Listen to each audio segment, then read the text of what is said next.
Hello friends, నమస్తే. Simply విజయ తెలుగు ఛానల్కి స్వాగతం.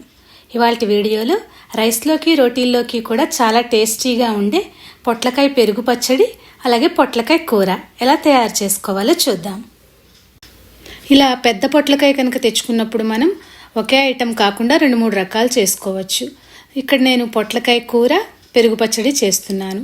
ఈ కూర కోసం మనం చక్రాల్లో అయినా కట్ చేసుకోవచ్చు ముక్కలు, లేదంటే ఇలా చిన్న చిన్న ముక్కలుగా అయినా కట్ చేసుకోవచ్చు. ఇలా కట్ చేసుకున్న ఈ ముక్కల్ని ఒక గిన్నెలోకి తీసుకుని కుక్కర్లో 3 విజిల్స్ వచ్చే వరకు ఉడికించుకోవాలి. విడిగా అయినా ఉడికించుకోవచ్చు. నేను ఇక్కడ రైస్తో పాటు కుక్కర్లో పెట్టేశాను. 3 విజిల్స్ వచ్చేసరికి మనకి మెత్తగా ఉడుకుతాయి, సరిపోతుంది. ఇలా ఉడికిన ముక్కల్ని మన పెద్దవాళ్ళు అయితే నీరు బాగా పిండేయమని చెప్తారు. మరీ అంత పిండేస్తే న్యూట్రియంట్స్ అన్నీ పోతాయి కదా. మనం ఒక స్ట్రైనర్లో ఈ ముక్కల్ని వేసుకుని వాటర్ తీసేసేయాలి. ఈ వాటర్ని మనం చల్లారాక కొద్దిగా సాల్ట్ వేసుకుని తాగేయచ్చు.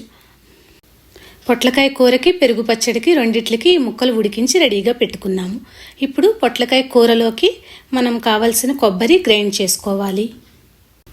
ఒక మిక్సీ గిన్నె తీసుకుని 4-5 పచ్చిమిర్చి, ఒక అరకప్పు కొబ్బరి, ఒక 7-8 వెల్లుల్లి రెబ్బలు వేసుకోవాలి. వెల్లుల్లి ఆప్షనల్, వేసుకోకపోయినా పర్వాలేదు. అయితే వెల్లుల్లి వేసుకున్న ఈ పొట్లకాయ కొబ్బరి కూర చపాతీల్లో నంచుకోవడానికి చాలా రుచిగా ఉంటుంది. ఇప్పుడు పొట్లకాయ కూరకి పొట్లకాయ పెరుగు పచ్చడికి రెండిట్లకి కలిపి పోపు వేయించుకోవాలి. దానికోసం స్టవ్ ఆన్ చేసి బాండీ పెట్టుకుని 3 టేబుల్ స్పూన్స్ ఆయిల్ వేసుకోవాలి. అది వేడెక్కాక ఇంట్లోకి 2 స్పూన్స్ శనగపప్పు, 2 స్పూన్స్ మినప్పప్పు, 1/2 స్పూను ఆవాలు, 1 స్పూను జీలకర్ర వేసి వేయించుకోవాలి. 7-8 ఎండుమిర్చి ముక్కలు చేసి వేయించుకోవాలి. కొద్దిగా కరివేపాకు కూడా వేసి ఈ పోపుని వేయించుకున్నాక దీంట్లోంచి కొంత పోపు తీసేసి ఒక కప్పులో పక్కన పెట్టుకోవాలి. ఇప్పుడు దీంట్లో కొద్దిగా పసుపు వేసుకుని మనం ఉడికించి పెట్టుకున్న పొట్లకాయ ముక్కలు వేసేసుకోవాలి.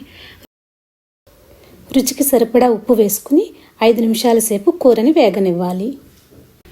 ఇలా పోపులో వేగిన ఈ పొట్లకాయ ముక్కల్లో కొంచెం ఒక గిన్నెలోకి తీసి పక్కన పెట్టుకోవాలి, పెరుగు పచ్చడికి వాడుకోవడానికి. మిగిలిన కూరలో కొబ్బరి తురుము వేసేసుకుని కలుపుకోవాలి.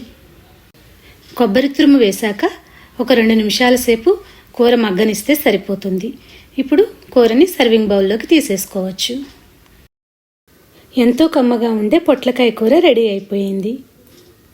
ఇప్పుడు పెరుగు పచ్చడి ప్రిపరేషన్ చూద్దాము. దీనికోసం పెరుగు తీసుకుని కొద్దిగా గిలకొట్టుకుని పక్కన పెట్టుకోవాలి. అలాగే మనం కొంచెం కూర పక్కకు తీసి పెట్టుకున్నాం కదా, దాన్ని చల్లారనివ్వాలి. మనం పక్కకు తీసి పెట్టుకున్న పోపుని మిక్సీలో వేసి మెత్తగా గ్రైండ్ చేసుకోవాలి. ఇలా గ్రైండ్ చేసిన పోపుని మనం పెరుగు పచ్చడిలో కలుపుకోవడం వలన పెరుగు పచ్చడి చాలా టేస్టీగా ఉంటుంది. ఇప్పుడు ఈ పెరుగులోకి చల్లారిన కూరని వేసుకోవాలి. అలాగే మనం గ్రైండ్ చేసి పెట్టుకుని పోపు కారాన్ని కూడా వేసేసుకుని బాగా కలుపుకోవాలి. మనం కూరలో ఇంతకుముందు సాల్ట్ వేసుకున్నాం కాబట్టి మనకి ఇంకా కొద్దిగా అవసరం అనుకుంటే సాల్ట్ వేసుకుని మళ్ళీ ఒకసారి బాగా కలిపేసుకుంటే పెరుగు పచ్చడి రెడీ అయిపోతుంది.